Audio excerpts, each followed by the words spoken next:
Good afternoon. My name is Justin Kayne. I'm a current grad student at Grand Canyon University, and for the last 3 years I've had the privilege of being a teacher at the Lighthouse Church School in Santa Monica. I'm the head overseer of the middle school, and I love what I do. Today I'm going to talk about some of the dispositions of being an effective teacher. First and foremost, I believe I possess that of professional conduct. I show up early to work to make sure I'm ready for the day. I like to dress professionally, be a role model for the students in what I wear, and also that one of the most important things about professional conduct is attitude. Showing up to work with a positive and encouraging attitude every day. Even if you're having a rough day, it's important for the faculty and the students to see that you're there, you're ready to teach, and they definitely will learn through an encouraging attitude. Also, what goes hand in hand with professional conduct is that of dedication. And in dedication, I mean communication and also promptness. Every week, I send out a weekly email to the parents of all my students, and it kind of just tells them what's going on that week in terms of curriculum or changes that may be taking place or events, whatever it may be.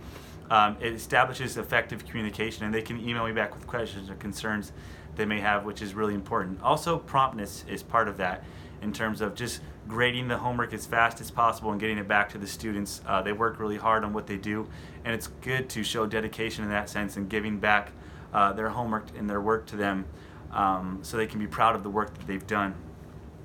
Next, I'm going to talk about honesty. Honesty is a very important aspect to be an effective teacher, and through honesty, I think transparency is very vital. Students should be able to approach an educator all the time, and transparency is something that speaks volumes to them. There's times where students have asked me questions on certain topics, and I've not known the answer, and being honest with them, saying, hey, I don't know this, but I'm going to look it up and I'm going to get back to you, speaks volumes. You know, if a student can trust you and who you are, and if you have integrity in that sense, it really opens the door to educate and to speak in their life, and they're going to want to learn and listen and hear from you, no matter what the topic or material may be that you're studying. Lastly, one of the most important things I think is compassion, and that is building relationships with students, showing that you care about them, just as much outside of the classroom as you do inside. Asking about their personal interests, the things they like to do. What do you do this weekend? What kind of sports do you like to play? Stuff like that. It really shows kids when you show concern and care for them.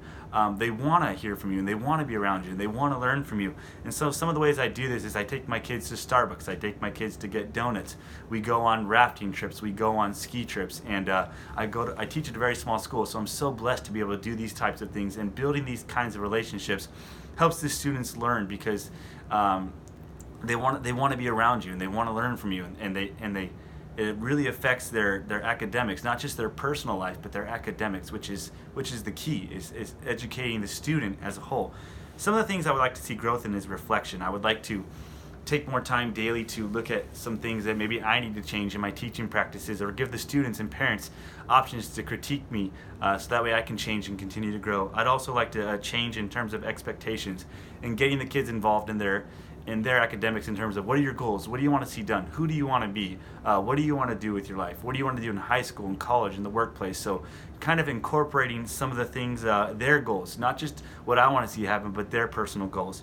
And overall, in closing this, I was asked to kind of assess what it means to be a model teacher. What kind of characteristics do you need?